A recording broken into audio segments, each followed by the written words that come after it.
Welcome to Boring History for Sleep, why most medieval shoes weren't made for walking. Because nothing says sweet dreams like soggy leather and social class restrictions. Hey guys, tonight we travel back to the muddy lanes and floors of medieval Europe where fashion, function, and foot pain collided in the most awkward ways imaginable. Imagine you're waking up on a brisk morning in a small 14th century village. Your breath forms little clouds in the air, your wooden shutters creak open, and you peer out over a dirt path already churned into mud by passing livestock and rain. You stretch, rub your eyes, and then look down at your shoes if you're lucky enough to have them. They're simple things, really. Thin leather uppers, stitched to thin leather soles.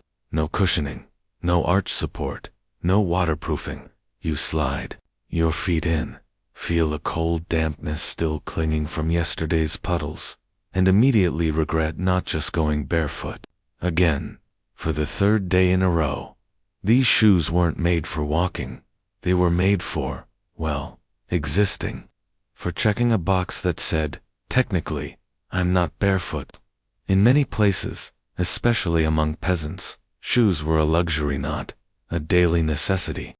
You might only wear them to church, or to market, or if you were having a particularly blessed turnip season. So, before you get comfortable, take a moment to like the video and subscribe, but only if you genuinely enjoy what I do here. And if you're watching this curled up in bed, let me know your location and local time down in the comments, so I'm genuinely curious how many time zones this channel is putting to sleep.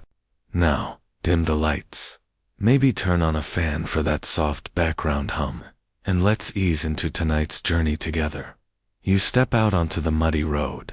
It squelches beneath your feet. The chickens scatter. You pass your neighbor Agnes, who's already hunched over her garden in what might generously be called socks made of old tunics. You nod. She grunts. The air smells of wet hay and wood smoke and feet. A lot of feet. Even among the lucky few who have footwear, the quality varies wildly. Some are clearly patched up from other shoes, stitched, nailed, or even tied on with twine. If you look closely, you'll see how the leather is worn thin, barely a barrier between skin and earth. There's no left or right shoe, by the way they're symmetrical. Just two identical foot bags, a podiatrist's fever dream, and yet, you wear them. Because walking barefoot across medieval terrain, sharp stones, broken pottery, mysterious damp substances, a game best played by toddlers and saints, not full-grown villagers with places to be, taxes to dodge, and oxen to wrangle. Still, many choose barefoot by necessity. Shoes are expensive. Leather isn't exactly growing on trees. And when you've got 5 children, a weak harvest, and a roof that leaks, your priorities shift. If the youngest needs shoes for Easter, maybe you patch up something from old goat hide and pray it holds. It's hard to blame anyone for their choices when you think about what the average medieval road looks like. You're not strolling on cobbles. You're trudging through dirt, animal waste, rotting food, and the occasional dead rat. This is not a world where open-toe sandals would thrive, but ironically, shoes weren't always a matter of survival. They were social markers, fashion accessories, even status symbols. The wealthy flaunted theirs. The poor just tried to keep theirs from falling. Apart mid-plow, you pass a small crowd gathered near the blacksmith's forge. A boy runs past you with what looks like a bundle of rags tied to his feet. It's his version of shoes. His soles are scraps of linen soaked in pig fat and wrapped with string. His heels slap the ground with every joyful skip, and then, just as you admire his creative foot fashion, your own shoe gives a pathetic little SPL. The seam has split. Again, there goes the last repair job from 3 weeks ago, done with bore, bristle, and stubborn hope. You limp back home to fix it, or try to. You light a candle, grab your awl, and begin stitching by hand, muttering curses, not fit for a monk. If your fingers weren't already stiff from the cold, maybe you'd have a shot. But after a few clumsy punctures, you accept the truth. You're just delaying the inevitable. These shoes have less structure than your local tax system.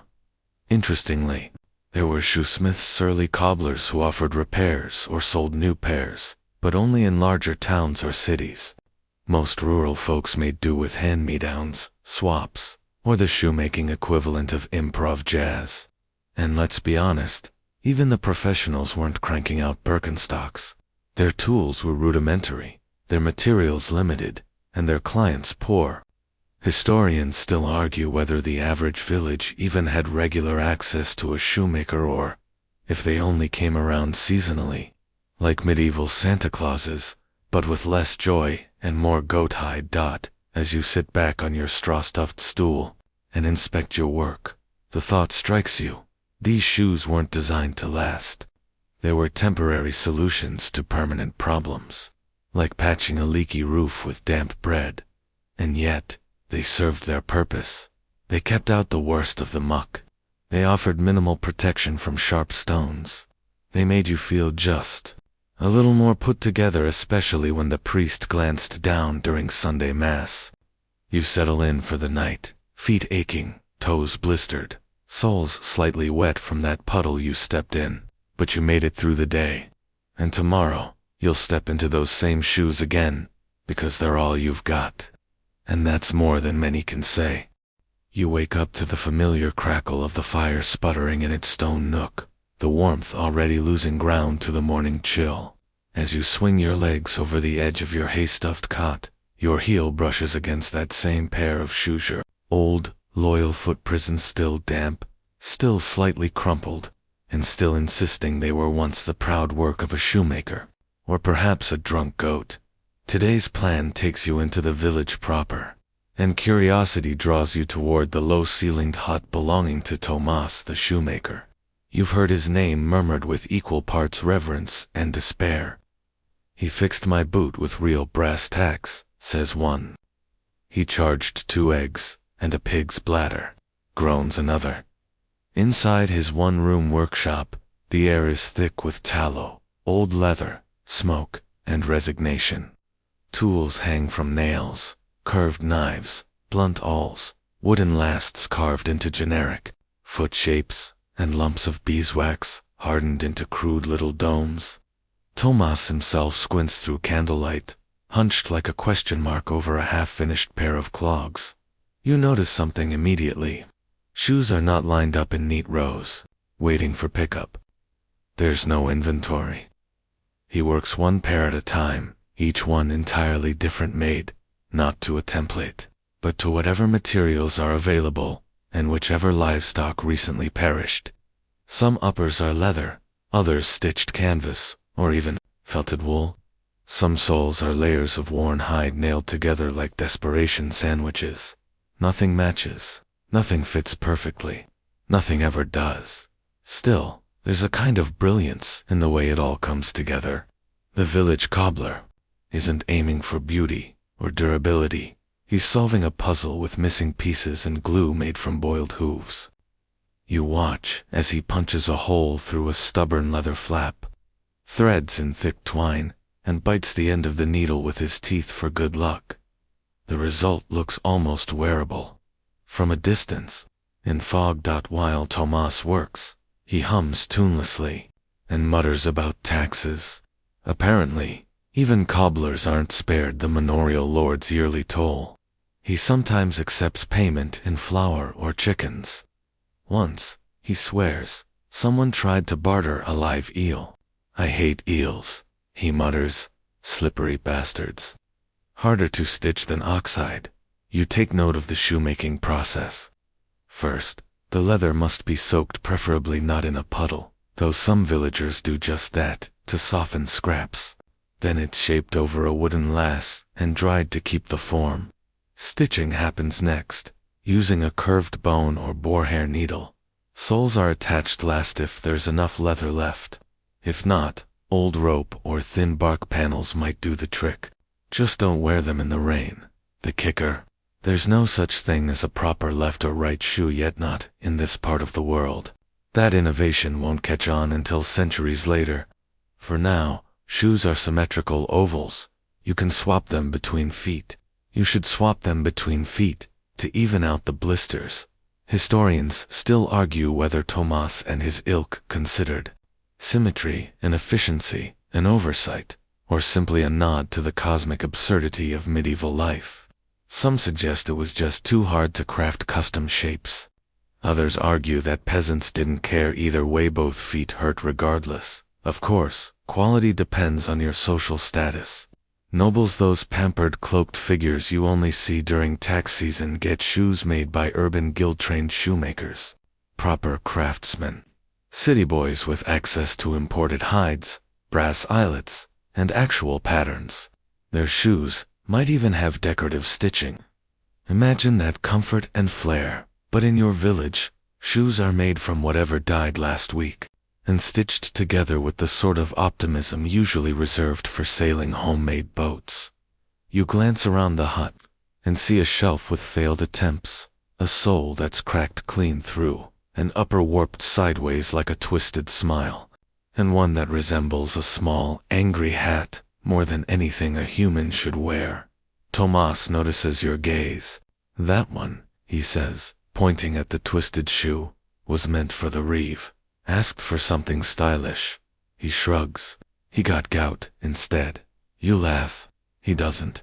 There's also a curious little pile by the hearth, bits of iron, metal tips, scraps of fabric, things that hint at attempts to make shoes more durable. Occasionally, people hammered in hobnails small iron studs, meant to protect the sole and give better grip. Unfortunately, they also made walking sound like you were angrily tapping out Morse code with every step. Even so, hobnails were prized. A hobnailed boot was a sign of someone who walked a lot. Soldiers used them, traveling monks, merchants, and the occasional rogue baker delivering late bread. You step back out into the village with new respect for your tired footwear. Your own shoes, now laced with thick twine and lined with soggy straw, feel a bit more heroic. They've endured rough roads, greedy pigs, and shoesmiths with no return policy. And yet, despite all that work, they're already leaking again. You pass a puddle, glance down, and notice a familiar dark stain creeping into the front toe. You sigh. These shoes were never meant for journeys, just errands, short walks, quick prayers. Definitely not any kind of prolonged anything. But that's the thing about medieval life. You don't wait for things to be perfect. You accept the patchwork, the discomfort, the daily dampness, and you walk anyway. Because there's firewood to haul, wheat to mill, and gossip too, over here. Especially gossip. As you reach your cottage, a rooster squawks indignantly from the roof. You look down once more at your feet, mud-caked, worn, slightly steamy, and still yours, for better or worse. You've barely warmed your hands by the hearth before your neighbor bursts in, cheeks red from the cold and excitement. The Baron's messengers are in town, she pants, and you won't believe their shoes. You know immediately that means one thing, poulaines. A few hours later, curiosity wins. You shuffle down the main path, dodging wheel ruts, puddles, and some unidentifiable squelch to catch a glimpse of nobility. And there they are, standing outside the Reeves Hall, like peacocks on stilts. Their shoes, not just long there, ridiculous. Leather toes that stretch far past the actual foot, curved upward, like horns. The poulaines are dyed deep crimson, the leather supple and polished. One messenger even has bells stitched into the ends, so every time he turns, it sounds like a sarcastic jingle. You blink, you laugh, quietly, and then you realize he's not even walking in them. He's shuffling. The toes keep catching on cobblestones. He almost trips twice. It's fashion in its most glorious form, utterly impractical and hilariously expensive. The poulaines, popular with nobles in the 14th and 15th centuries, were status statements. The longer the toe, the wealthier or more delusional the wearer. Some were over 20 inches long. The point wasn't to walk gracefully. It was to be seen, to make a theatrical entrance, to say, I don't need to work, or walk fast, or chase pigs. Of course, not everyone was impressed. Clergy called them immoral. Peasants called them stupid. One chronicler reportedly claimed poulaines were instruments of the devil. And honestly, as you watch a young noble try to get into a cart without snapping his ankles, it's hard to disagree. Historians still argue whether poulaines evolved from earlier Eastern styles or emerged purely out of Western court vanity. Some trace their roots to Polish nobles, hence the name poulaine. Others point to Turkish influence via returning crusaders. Either way, once they caught on, they took over noble wardrobes faster than the plague spread through inns. Not all poulaines were created equal though. For court functions, they were made of imported leathers, brightly dyed, and even embroidered with silk. For travel or outdoor wear, they were sometimes stuffed with moss or wool to keep their shape. A few military figures even tried adding pointed metal tips, because nothing says fear me like a shoe that can double as a can opener. You try on a pair once, borrowed from a generous merchant cousin who clearly has a sense of humor.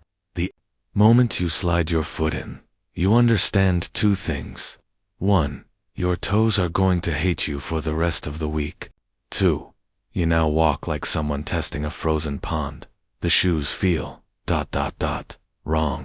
The long toe throws off your balance. The thin sole transmits every stone and twig with cruel accuracy. And you can't help but think, why? Why choose this pain? But fashion is never about comfort. It's about showing you can afford discomfort. And in a world where most people are scraping by, a painful, impractical shoe becomes a billboard for wealth, the equivalent of posting your gold-plated chicken coop on medieval Instagram. Of course, there were sumptuary laws, those charming legal codes that told people exactly what they could wear based on rank. In some places, only certain classes could wear poulaines longer than a few inches, which meant some poor soul probably got fined because his fancy shoes were a quarter-inch too expressive. You wonder what a peasant rebellion over footwear might look like. Marching barefoot, waving pitchforks, shouting, "Let us stretch our toes." But back to your village. The poulaines eventually vanish, either tripped over to extinction or legislated out of existence. What remains are simpler shoes still. Bad, still uncomfortable, but at least practical. For now, as the noble messengers leave, you watch their horses kick up mud. One nearly loses his balance as a poulaine snags on the stirrup. You don't laugh aloud, that would be rude, but your smirk is very real. You turn to head home, and your own shoes patched, squashed, and missing a heel suddenly don't seem so ridiculous. At least they let you walk without attracting ridicule, bells, or demonic accusations. Still, as you sit by the fire that evening, a thought lingers. Imagine, just once, having shoes so extravagant, so painfully decorative, that your only concern was how long your toe curl should be. Not whether your sole would hold out until spring. Not whether the straw stuffing would go moldy again. Just toe aesthetics. You flex your foot, it cracks audibly. No toe aesthetics, here just calluses and quiet dreams. You wake to the unmistakable sound of rain, persistent, cold, and already seeping under the doorframe. Outside, the muddy track that passes for a road has returned to its default state, a treacherous stew of wet earth, manure, and lost dignity. You're supposed to help gather firewood today. You sigh, wrap some wool around your ankles for extra support, and slip your feet into what passes for your daily footwear. They're not made of leather this time. Today, you're rocking bark soles and stitched cloth uppers, your emergency. Pear. Yes, bark, as in, from trees. Smooth inner layers, peeled carefully, dried just enough to remain flexible, then shaped and tied together like foot baskets. Surprisingly light. Not surprisingly terrible in the rain, but they're better than nothing. And that's what most people around you are dealing with. Nothing. If you took a walk through the village right now, you'd see plenty of bare feet in this weather, calloused, cracked, and pink from cold.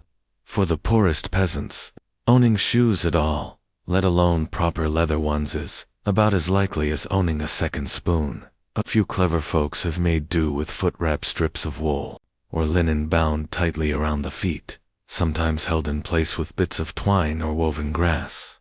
They're warmer than nothing, but after 10 minutes in the mud, they're just soaked bandages. You squelch toward the woods, every step followed by a subtle plap. Around you, the forest path is full of similar sounds, other villagers, with similar footwear strategies. One man is wearing clogs, wooden soles, strapped onto leather or fabric uppers. They clack loudly when dry, but now just sink into the muck like little boats. Historians still argue whether the use of bark and cloth shoes was a matter of poverty or resourcefulness. Some suggest peasants had access to leather, but preferred lightweight alternatives for daily chores. Others believe the scarcity of leather was so acute that people had to get creative or barefoot. There's also debate about whether such makeshift shoes were ever considered real shoes. In some tax records, villagers listed their shoes when assessed, but it's unclear whether that included bark wraps, rope, sandals, or what you're wearing now, stitched linen crusted in mud and dreams. Back at the edge of the woods, you pass old Anselm, who's wearing an entirely different solution, shoes made from woven straw. They're stiff, look suspiciously flammable, and have definitely seen better days. But he smiles, gives you a toothless nod, and clomps on. Apparently, they work fine for short walks and firewood gathering.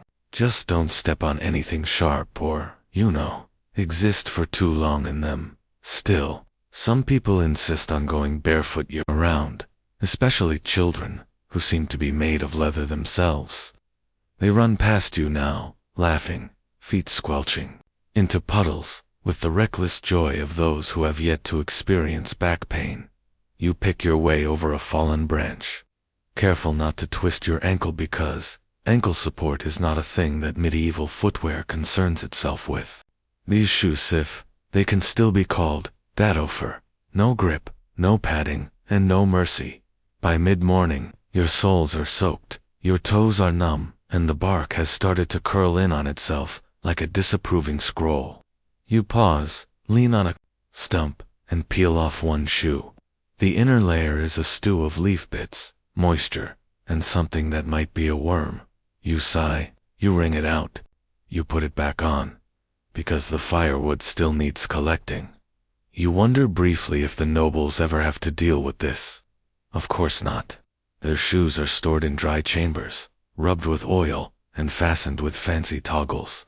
Your shoes might dissolve entirely before you reach the second woodpile. And speaking of dissolving, one villager tells you about a neighbor who tried making shoes from pigskin once, uncured. They looked great for about a week, until they began to rot from the inside.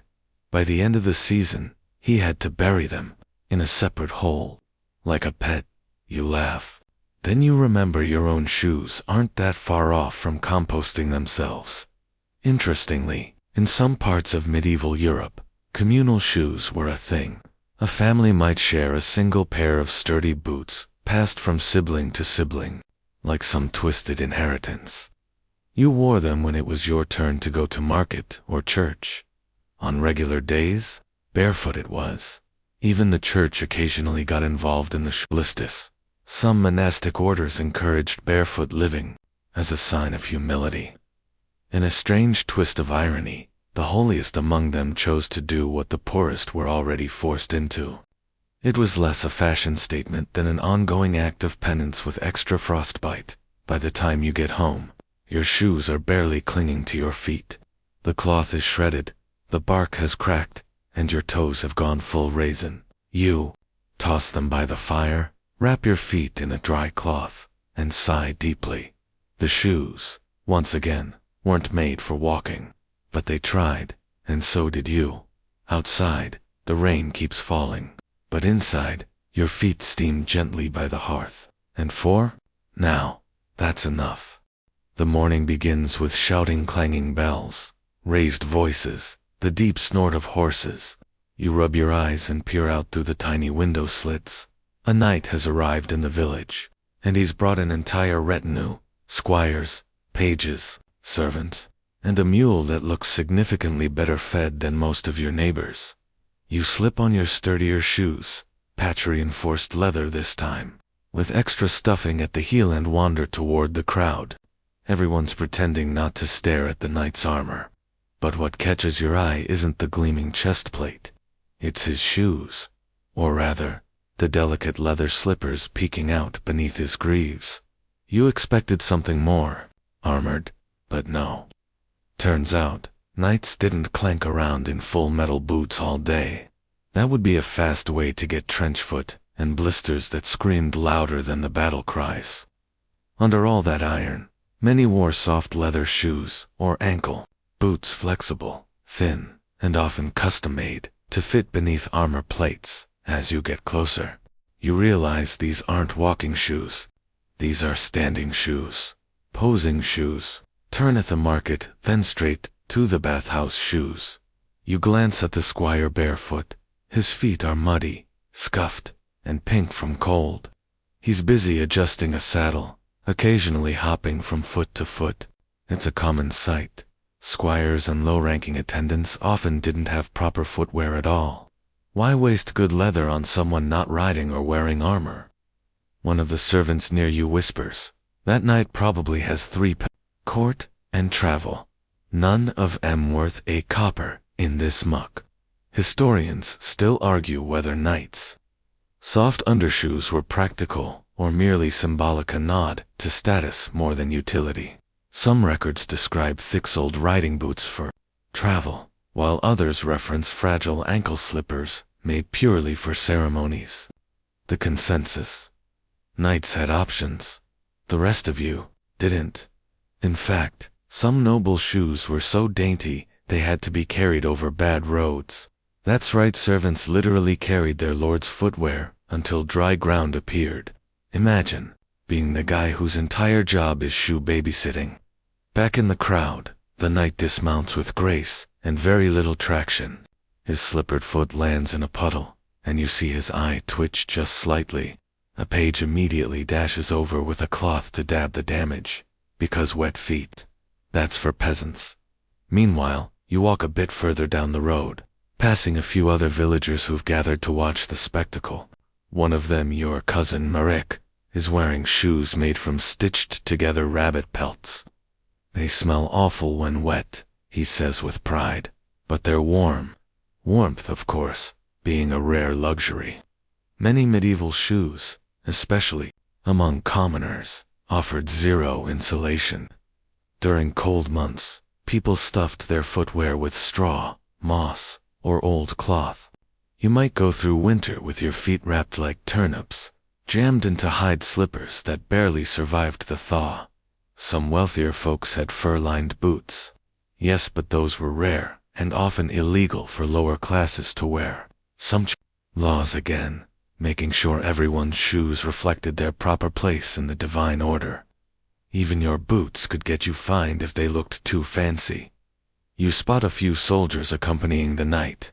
Their shoes are somewhere between practical and punitive. Thick soles, laced up the ankles, probably cobbled quickly.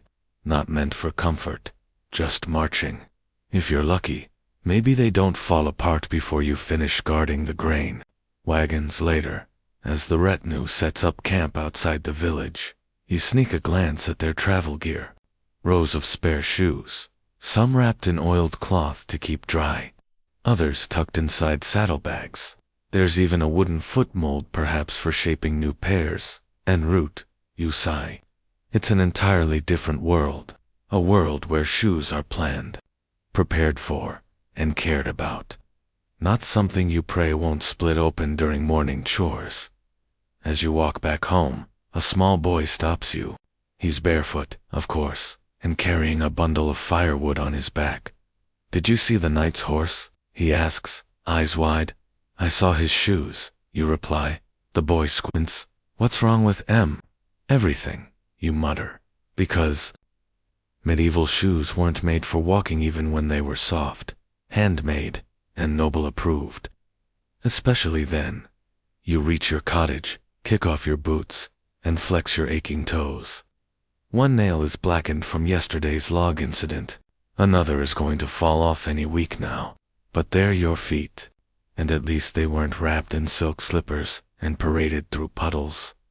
You chuckle as you remember the nights twitch the brief, pained look of a man who stepped in something foul and couldn't even yell about it. You may not have spurs or servants, but you do have enough sense to wear boots that don't scream when wet, and tomorrow you'll patch them again, with twine and faith, and possibly moss. By midday, the village is quieter.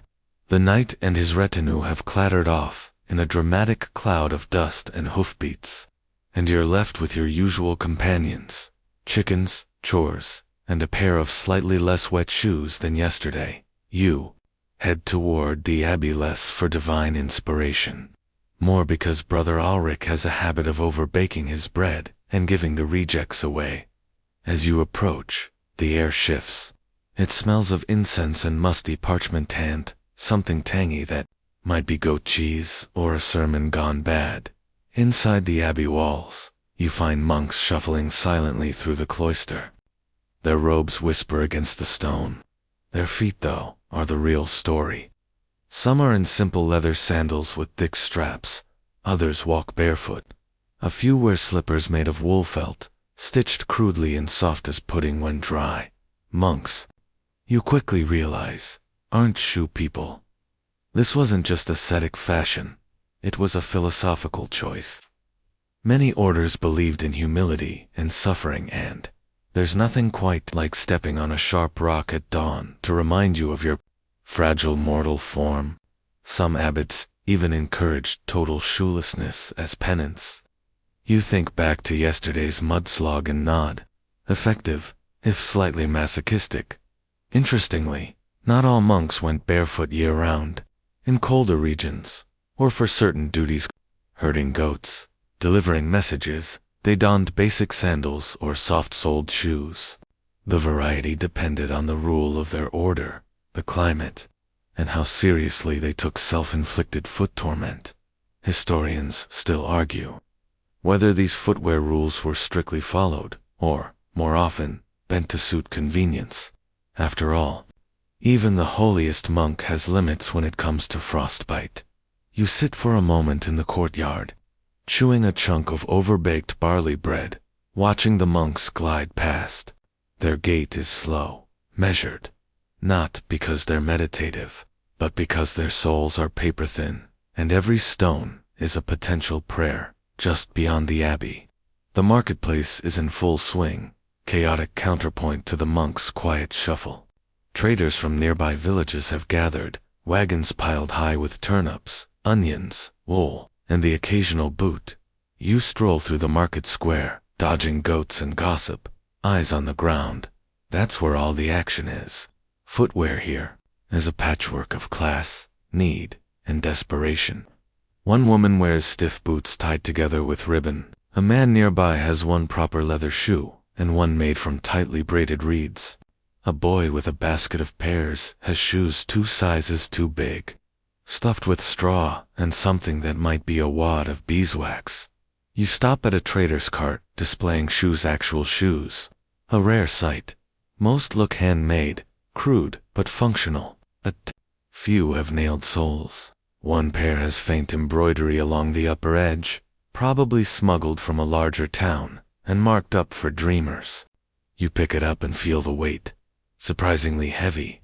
That's because it's nailed together with real iron tacks. Practical, yes, but also a blister factory. The trader catches your gaze. 3 pence, he says. Or 1 pence and a cured sausage. You sigh. You have neither. Moving on, you pass a small knot of older women bartering thread for shoes. One shows off her own clunky wooden clogs, worn smooth at the toe. Good for kicking rats, she says proudly. You smile. She's not wrong. Wooden clogs were common in some parts of Europe, especially where leather was scarce. They were carved from a single block of wood, and often strapped to the foot with a leather or cloth upper. Hard, loud, and unforgiving, but durable. the medieval equivalent of wearing a log on each foot. One merchant demonstrates his wares by stomping into a puddle. "Dry feet," he proclaims. The splash hits your knee. You take a polite step back. As the market winds down, you follow a pair of drovers leading cows back toward the pasture. Their shoes are rope-bound and flapping. They don't seem to care. You imagine walking that far with open heels and wet rope laces. Your own feet ache in sympathy. You pause at the edge of the field and sit on a rock, pulling off your shoes to inspect the damage. The left sole is peeling. The right is fine, except for the stone embedded in the heel. You dig it out with a stick, sigh, and look around. Everyone's doing the same. People adjusting foot traps, retying cords, emptying out hay. One woman dumps a small fish out of her shoe. "Stole my warmth," she mutters. "This is just life. There are no good shoes, only less terrible ones. But there's also something quietly communal about it. A shared pain. A village full of people, hobbling along together, each one inventing a new way to keep their toes attached through another season. And tomorrow, you'll lace up your fraying shoes again and walk the same muddy paths. Because there's bread, too. Trade, gossip to hear, and fish to extract from unexpected places. Rain again. Not the polite drizzle that lets you pretend you won't get soaked. This is the sort of relentless, sideways storm that soaks your hood, your knees, and eventually, your soul. The thatch roof leaks, the fire won't catch, and your shoes, which you optimistically placed by the hearth overnight, are wetter now than when you took them off. You slip them on anyway, because there's nothing else to wear. The straw inside squishes like cold porridge. Your toes clench instinctively, trying to avoid the worst of it, but medieval shoes don't allow much choice in the matter. They wrap your feet like a questionably tanned sausage casing and hope for the best. Today's chore is hauling firewood from the edge of the village. You step out into the soup of mud that used to be a road, and instantly feel the sole shifting under your heel. It started to come loose again. The twine didn't hold. You make a mental note to ask Aunt Lisa if she has any leftover picket cord, or just some ambition and a big needle. You're not the only one shuffling through the mire with footgear falling apart. The baker's apprentice has tied his with rope. The shepherd boy's feet are wrapped in cloth, held on with tiny wooden skewers, like angry dumplings. You spot old Geralt stomping along in his wood clogs, which actually float in the puddles. He moves like an irritated duck. Here's the thing about medieval footwear. Even when it starts decent, it ends badly. Moisture is its greatest enemy. The roads are never dry. Drainage, not a thing.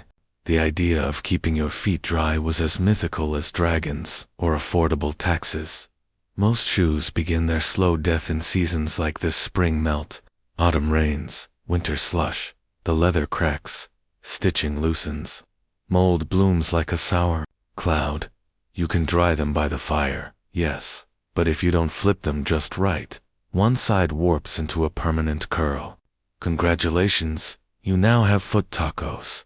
Some folks smear their shoes in animal fat to waterproof them. It sort of works, until the fat wears off, or melts, or is licked off by one of the village dogs. Others stuff shoes with moss for insulation and moisture control. It works surprisingly well, until the moss starts to rot, and you're walking in a botanical science experiment. You reach the edge of the forest, dragging your cart behind you. The path is worse. Here roots, slick with rain, mud so thick it could qualify as a new species. You bend down to tighten your shoelaces, only to find they've snapped again. One end is frayed, the other is missing, possibly digested by your sock. Historians still argue whether medieval villagers considered shoe maintenance a regular chore or a never-ending curse. Some suggest it was part of the weekly rhythm: and your shoes on Saturday, weep on Sunday. Others believe shoes were so unreliable they barely bothered fixing them, instead relying on a steady rotation of temporary replacements, clogs, wraps, and desperate prayers. You gather your firewood, load the cart, and prepare for the return march. Your left shoe is sliding, the toe curled under like it's trying to escape. You consider going barefoot, but then you remember what happened to Edrig. Last month stepped on a roofing nail in the mud, got infected, had to soak his foot in sheep urine for a week. You slip the shoe back on and carry on. On the way back, you pass the miller, who's given up entirely and is walking barefoot. His feet are black with mud, his heels crusted with what might be blood or wine. Shoes are for feasts, he mutters. Mud's for peasants. At home, you strip your shoes off, peel your socks away like wet parchment, and lay everything by the fire again. But this time, you're smarter. You prop them on sticks, open side down, so the smoke curls inside, and hopefully drives out the moisture and whatever small creatures might have moved in during the day. You rub your aching feet. 2 toes have blisters. One is, let's call it purple adjacent. You wrap them in dry cloth, hold them near the hearth, and dream of a future where shoes come in sizes, where soles don't crack after 3 walks, where waterproofing doesn't involve tallow and despair. Outside, the rain continues. Your shoes sit steaming by the fire, dripping slowly onto the hearthstone. You give them a long, withering look, and they squish back in mute defiance. You wake with the vague, damp sense that your shoes have betrayed you again. They're dry now, sort of, but they've curled like old cabbage leaves left too long in the sun.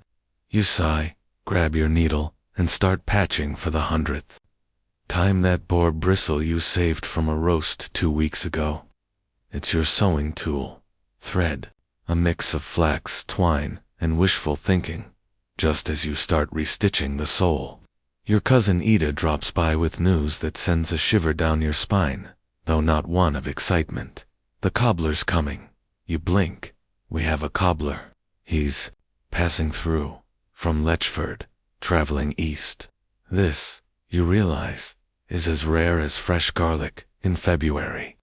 A traveling cobbler, real shoemaker with tools, patterns, and rumor has it actual leather hasn't visited your village in over 2 years. You throw your half-mended shoe aside and grab your worst pair, the ones with holes large enough to house bees. By mid-afternoon, the whole village has gathered at the square. The cobbler, a wiry man with ink-stained fingers and a perpetual sneer, sets up his bench. His kit unfolds like a small, terrifying chest of miracles. Wooden lasts, hammers, curved knives, awls, glue made from boiled hooves. He even has colored thread. Colored. People queue with everything from shredded slippers to cowhide experiments gone wrong. One woman presents what might be a goat's nose sewn into a sandal. The cobbler doesn't blink. He takes it, mutters, "I've seen worse," and sets to work. But you notice something odd. He's charging steeply. A full coin for a new pair, 6 eggs for a patch, and no patience for haggling. It's clear, he's passing through, not staying. And he knows he's the only show in town. You chat with your uncle, who claims there used to be a village shoemaker generations ago. But the taxes, the lord's share, the leather shortage, they drove him out, he says, shaking his head. Now we rely on wanderers and whatever we can cobble ourselves. Historians still argue whether village shoemakers were common or a rare luxury. Some suggest that small hamlets often had at least one multi-tool craftsman, part cobbler, part cooper, part gossip. Others insist most villagers relied on family repairs, second-hand scraps, and visiting artisans. Either way, there's no guild here, no apprentice system, just hope and thread. As you wait your turn, you overhear the cobbler telling someone about borrowed soles. Apparently, some villages share sturdy shoes, among neighbors rotating for market trips or feasts.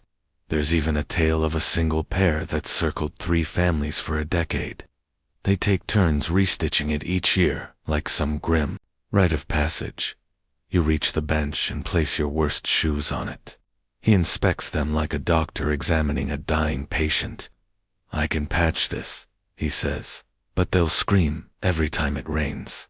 "You agree?" He sets to work, hands moving fast, threading with practiced speed. The patch isn't pretty, but it holds. You hand him a chunk of salt pork in payment. He nods. Deal done. By evening, the cobbler packs his things. His cart is pulled by a donkey with better footwear than half the village. People linger, trying to make repairs last, to memorize the process, to whisper about his tools. Then he's gone. Just like that, you walk home with your newly patched shoes. They feel stiff, but secure, for now. And that's more than you can usually say. At your door, you spot young Marin chasing his goose down the lane, wearing one leather boot and one straw clog.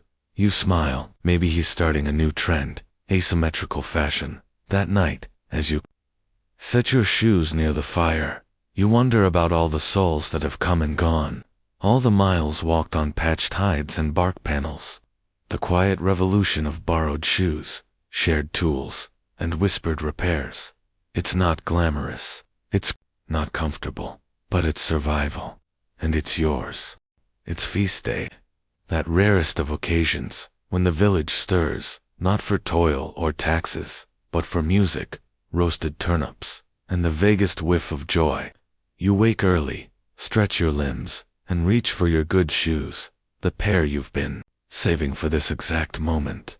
You unwrap them from their cloth. Nestled beneath the bedstraw where the mice can't reach them, you hope. They aren't much, just a pair of once black leather ankle shoes with the faint trace of decorative stitching. The left one fits a little tight, the right is scuffed at the heel, but they're whole. And for one glorious moment, you feel like nobility, or at least, like nobility's cousin's baker. You slide them on and lace them carefully. A little bit of beeswax rubbed along the toe adds just enough sheen to impress the priest, if he notices. You practice your stride slow, composed, with just enough flair to suggest these shoes weren't pulled from a pile of firewood.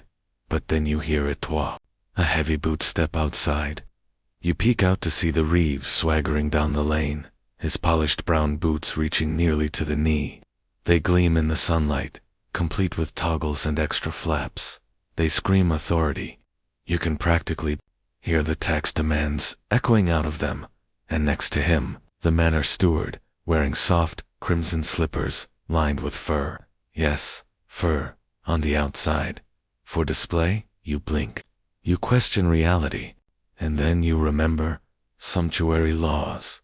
These delightful legal gems, common across medieval Europe, dictated who could wear what tand. That included shoes. Specific colors, styles, even materials were reserved for certain social classes. You, for instance, are not allowed red shoes, pointy toes beyond a few inches, or anything that suggests comfort. Historians still argue whether these laws were consistently enforced or mostly symbolic. Some regions ignored them altogether. Others find offenders heavily, and a few lords used them as an excuse to show off their knowledge of shoe dimensions at inconvenient times. Excuse me, that heel looks dangerously bourgeois. You head to the feast anyway. Your shoes are clean. They don't smell of goats. They don't leak yet. You walk tall dot at the gathering. You start noticing everyone's footwear. It's a parade of ingenuity and anxiety. One woman wears slippers dyed with soot to resemble forbidden black leather. A man has stitched a fake seam down the front of his shoes, mimicking a noble style, but with crude hemp thread.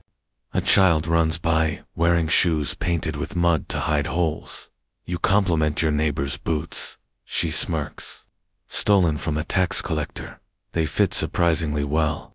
There's a palpable tension, half joy, half worried that someone might notice your dress just a little too nicely for your station. You eat slowly, aware that every muddy footstep is being catalogued by someone who might report it.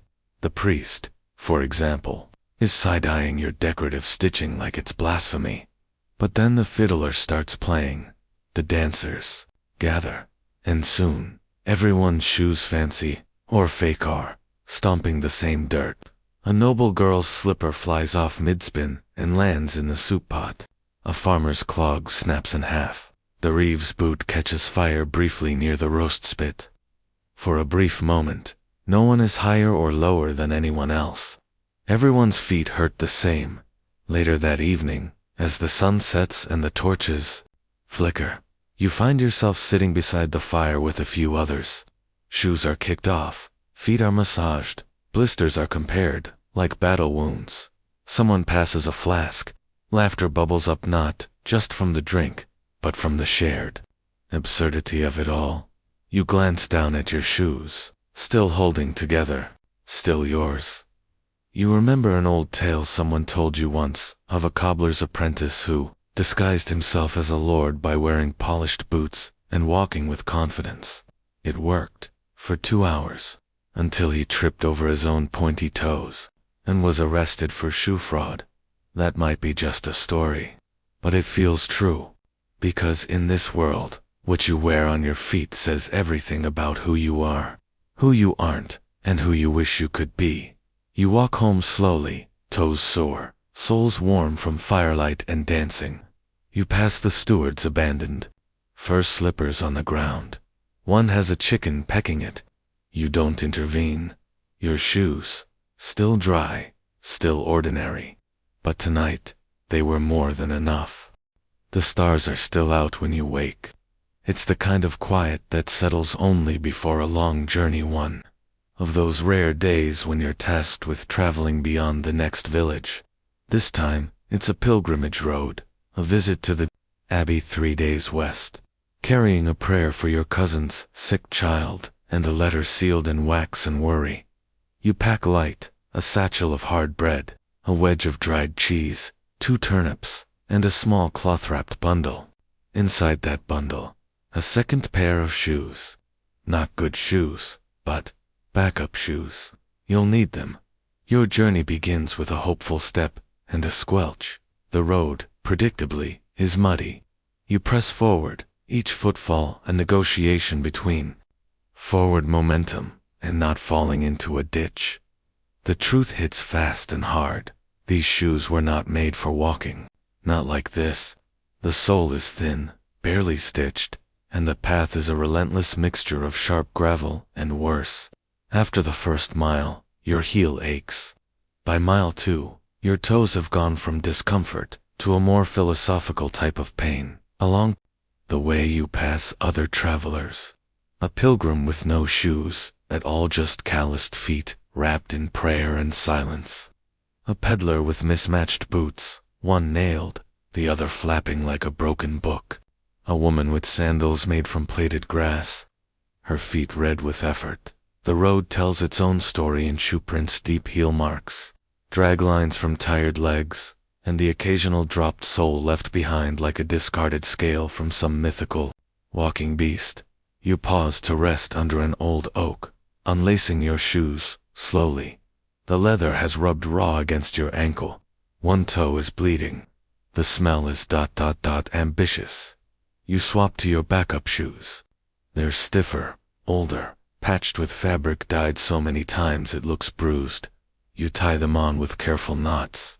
They pinch less at first, but within an hour, they're soaked. The roadside puddle you stepped into wasn't shallow after all. Still, you keep going, because medieval travel doesn't pause for pain. The abbey won't get closer on its own. The road won't smooth itself out. And your shoes, as poorly suited as they are all you've got. At a roadside shrine, you stop to light a candle and stretch your feet. The priest there offers you bread and a sympathetic look. Going far. Far enough, you say. He nods to your shoes. Mine fell apart on the way to York last winter. I stitched them together with rosary string. It held. There's a kind of quiet fraternity among travelers. Everyone knows about bad shoes. Everyone knows that pilgrimage is as much about what you endure as where you arrive. Historians still argue whether most people even owned proper travel footwear. Some suggest villagers never strayed more than 5 miles from home because walking was agony. Others cite records of pilgrims journeying for weeks, even months, with little more than straw soles and prayers. The road stretches on. You pass a wagon stuck in the mud. The driver swears at the wheel, his boots caked with so much muck they look like part of the ground. A child sits beside him, barefoot. She grins at you and wiggles her toes in the dirt. You walk on dot by dusk. Your feet throb with every step. You've loosened your shoes twice, added extra moss padding, considered just walking in socks. But the rocks win every argument. Still, you arrive. The abbey appears on the hill like a blessing. Bells echo in the evening air. Smoke curls from stone chimneys. The road becomes stone, and for a moment, just a moment, to don't mind the blisters dot at the gate, a monk welcomes you. He gestures to a bench where others rest, shoes off, feet soaking in a wooden tub. You join them. The water is cold, glorious. Someone passes you a crust of bread and a joke about lost toenails. Everyone laughs, winces, nods. Your shoes sit beside you, curled and cracked, defeated. But they got you here, and that, somehow, is everything. The night deepens now, and the candles have burned low. You sit quietly by the fire, the faint scent of leather and wood smoke wrapping around you like an old wool blanket. Your shoes still damp, still curling rest nearby. For now, they are still. No more trudging, no more sharp stones, no more squelching through muck dot outside. The world sleeps under a blanket of stars, and even the roads seem to breathe softer. The ache in your feet is distant now, numbed by time and warmth. The blisters will heal, the soles will be patched, and tomorrow the walk will begin again. You think about all the steps taken before you pilgrims, peasants, monks, and messengers, each one making do with what they had. Shoes stitched from bark and cloth, soles nailed together with hope, feet calloused by the simple act of surviving another day.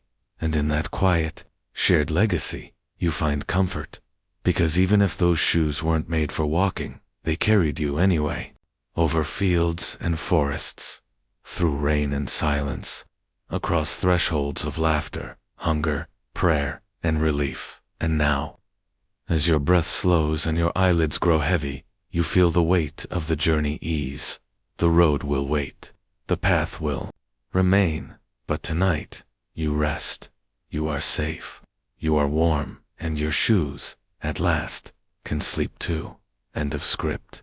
Sweet dreams.